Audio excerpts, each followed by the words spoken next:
I want to talk to you about this book, Everything is Fucked by Mark Manson. Cute title, right?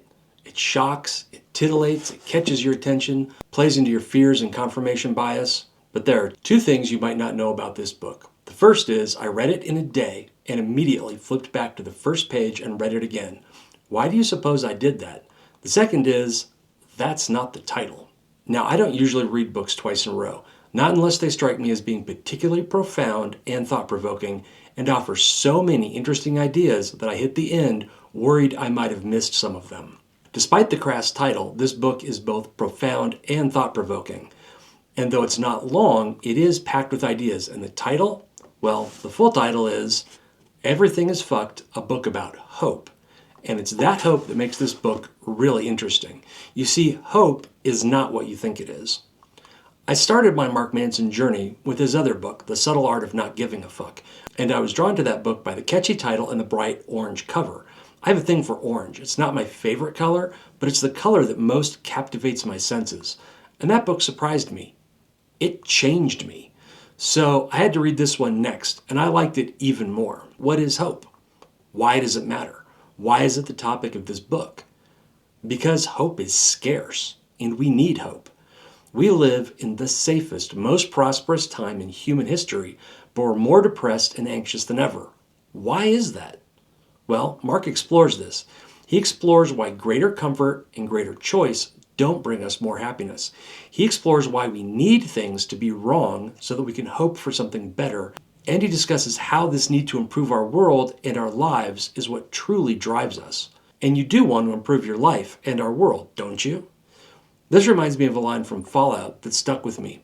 Everyone wants to save the world, they just disagree on how. It's true. The same reason everyone thinks they're the hero of the story, when they're often not. But I digress. Go watch Fallout the series, it's really good. So in this book, Mark shows us that we need hope. But hope needs problems. You have to have problems so that you can hope for something better. And this drives most human achievement. You're broke, you hope to have more money. You're lonely, you hope to have more friends. Your friends are annoying you, you hope to have some alone time. You get the idea. The thing is, when we have fewer real problems, we have less to hope for, less to strive for, so we start to make up problems. This is why we're living the best lives any humans have ever lived, yet we ceaselessly complain, focus on the negative, doom scroll, and take offense at the most trivial things. In this book, Mark shows us why perfectly pampered, privileged people are depressed and angry and think everything is fucked, even though it's not. The facts and data clearly show we have more safety, material wealth, and comfort that we experience every day, and we simply take it for granted.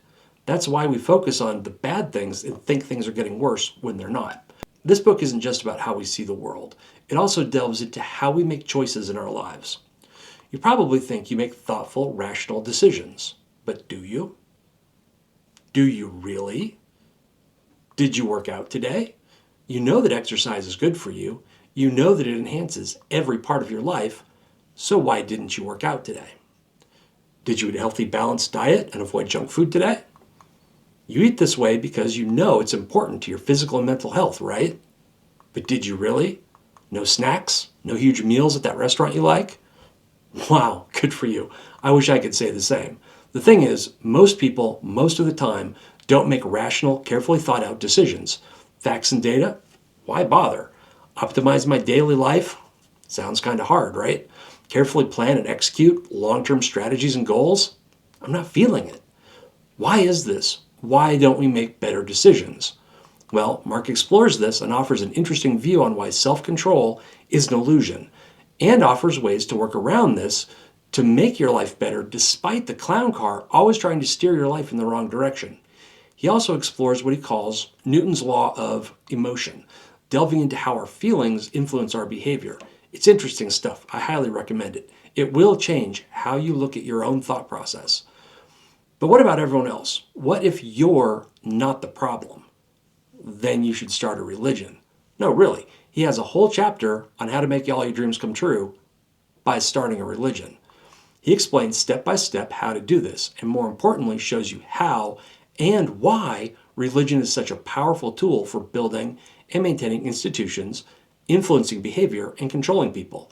He looks at how groups establish an identity, use rituals to increase group coherence, focus attention on enemies to close the ranks of the group, and he shows how these work for both religious and secular groups, showing us that it's not just big churches and obscure cults that brainwash and manipulate people, but how brands, sports teams, and even scientific movements use these same patterns and strategies to grow and inspire fierce loyalty. And best of all, he shows how you can profit from your growing throng of devoted followers. Speaking of followers, now's a good time to boop that like button and subscribe. My channel isn't a religion yet, but we will get there someday. And you should leave a comment too. Tell me why you hate my hair, or how much you love my shirt. And if you're really motivated, you could even leave a thoughtful comment. So the first half of the book talks about hope. What is it? Why we need it? How the uncomfortable truth is always out there, just lurking out of sight. If you're intrigued so far, you can check out his summary of the book on his own channel. There's a link down below. He also has a great podcast that delves into a variety of topics, including philosophy, self-improvement, and various ways to challenge your thinking. In the second half of the book, Mark starts to look at why everything is fucked and what we can do about it. He explores a formula for humanity and how principles guide us, how it's important to not use others as a means to your own ends. He looks at how children develop and learn values, how teenagers start to navigate our complex world, and how adult principles and values transcend the strategies we used as children. There's also a chapter on pain and why pain is a constant in our lives, something we have to accept, live with, and something perhaps we should even encourage. And he looks at why self-discipline will get you farther than self-indulgence or self-pity. He introduces the idea of a feelings economy and how increasing diversions and the illusion of choice are actually limiting our freedom. Then he wraps it all up with some hopeful and helpful thoughts on the future and where we go from here. And this is the point where I decided to flip back to the front and read it all again. There's just so much here. So much that resonated with me, so much that will challenge your thinking and help you see yourself and the world differently. I'm better off for having read this book twice. I bet you'll get a lot out of it just reading it once. This book is a definite buy and share.